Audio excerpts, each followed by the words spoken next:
Qu'est-ce que je te dise, bon. Le Santiago Bernabéu, tout le monde le sait, est connu pour ses soirées magiques, surtout en Ligue des Champions. Tout le monde le sait, ça. Il n'y a personne qui peut le nier. Mais hier soir, là, il ne chantait pas le Bernabéu. Bien au contraire. Il criait sa colère. Le Real Madrid venait de gagner son match face à Levante. Mais dans les tribunes, les socios étaient pas contents. Ils ne célébraient même pas leur victoire, pour vous dire. Et tu vois que cette victoire est une fissure entre les socios et leur club. Les socios et leur équipe. Tu le vois. Je vais revenir sur la semaine terrible du Real Madrid. Terrible. Une semaine qui a fait le Big Bang, qui a tout explosé. En l'espace de même pas 7 jours, le Real Madrid a tout perdu. Oui les enfants, la Super Coupe d'Espagne, la Coupe du Roi, et bien évidemment son entraîneur Xavi Alonso. Je vous invite à aller voir mon dernier podcast sur le licenciement de Xavi Alonso. Je vous invite. Bref, en une semaine, 3 coups de tonnerre sur le ciel madrilène. 3 coups de tonnerre. Alvaro arrive sur le banc. Depuis la Castilla, la réserve du Real Madrid. Et bonne chance à lui, c'est déjà sous tension entre les supporters, l'équipe, la direction. C'est en train de vriller total.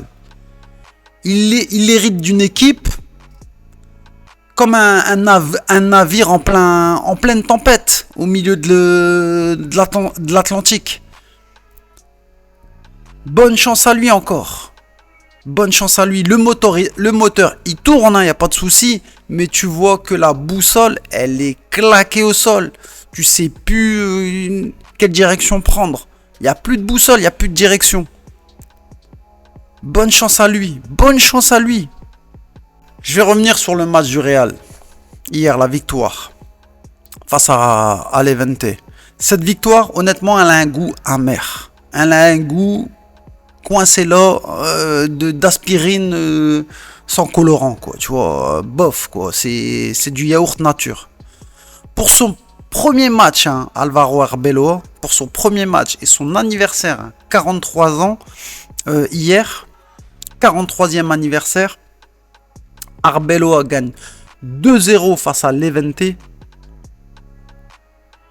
Tu dis normalement, ok, ça va, tout roule, c'est parfait, c'est carré, victoire, ça va quoi, je démarre bien à domicile.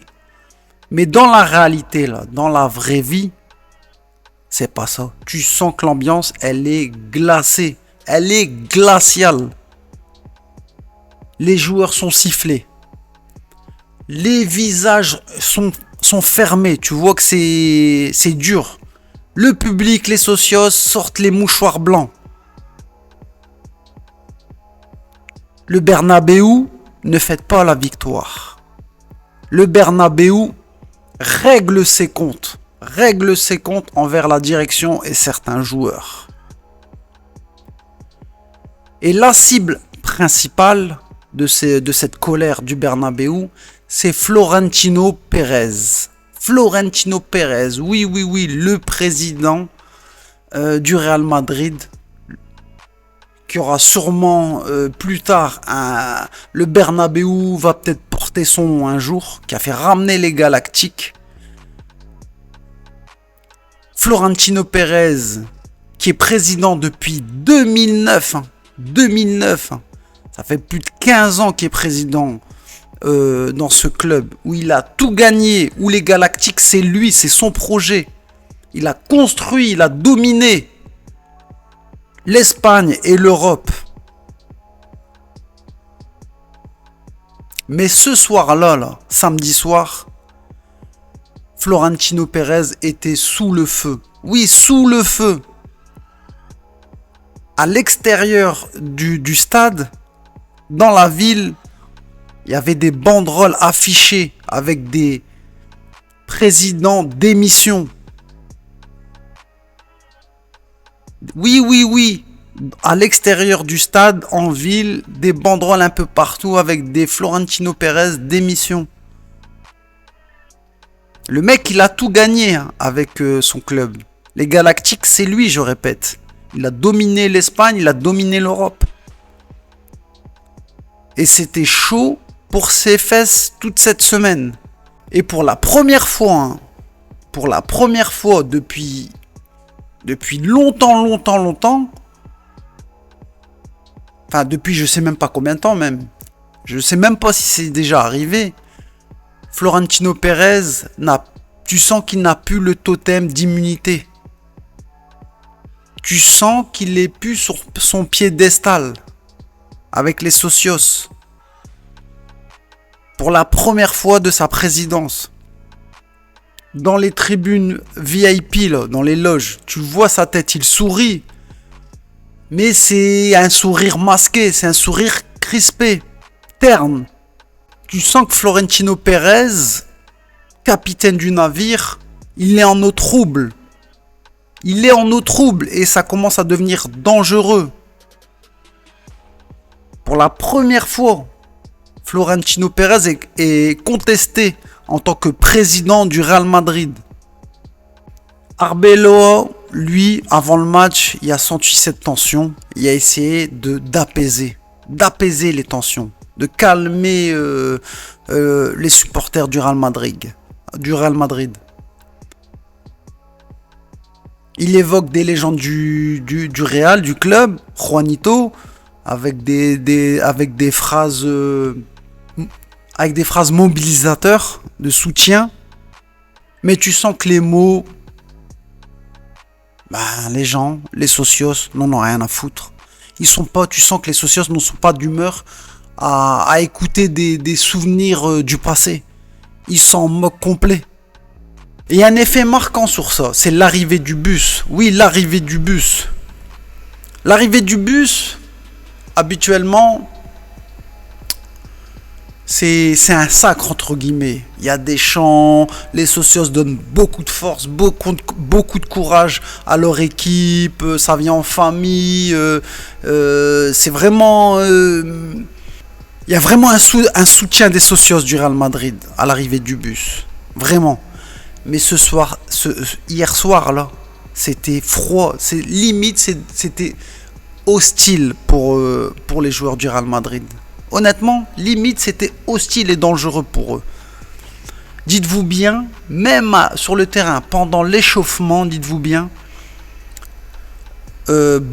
Thibaut Courtois, gardien légende, future légende du Real Madrid, est sifflé par certains socios, je dirais pas tout, par certains socios. Dites-vous bien, Thibaut Courtois, ils n'ont pas été courtois avec lui.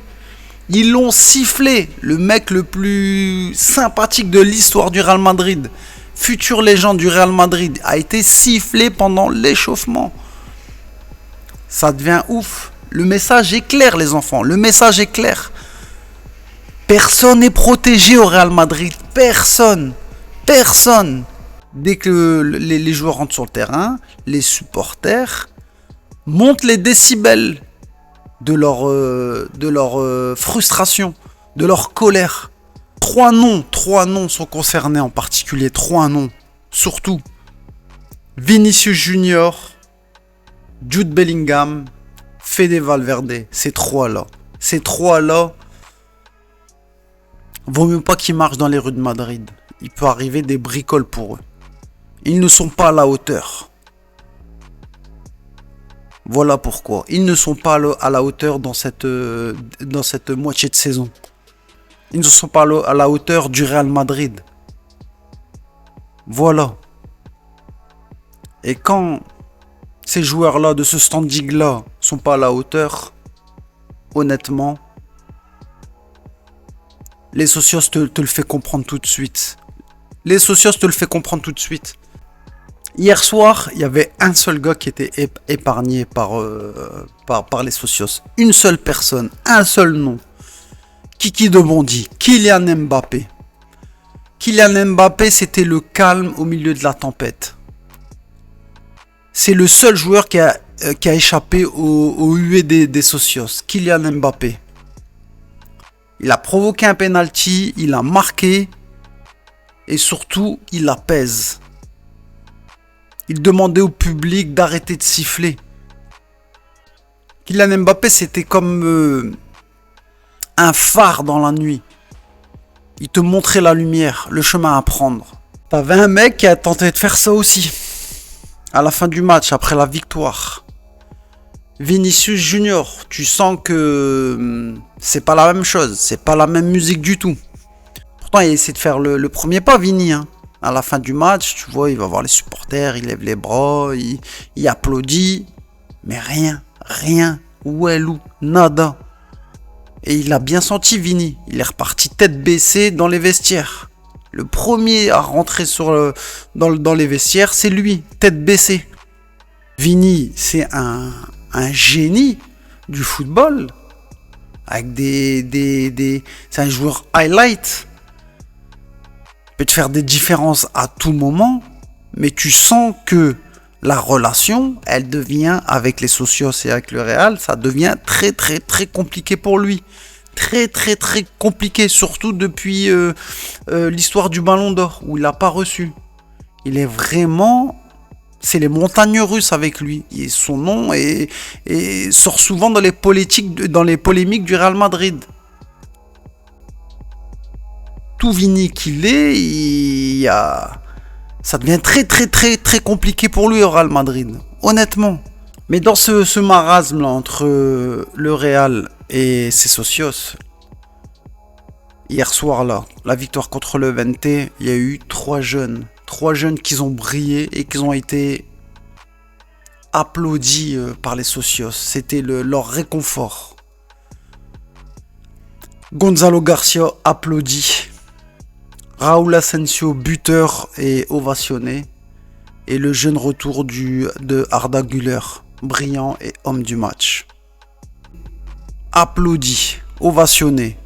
Et c'était comme si c'était un message du public qui disait: si vous voulez reconstruire, ok, mais vous devez reconstruire, commencer par la racine, par ces jeunes.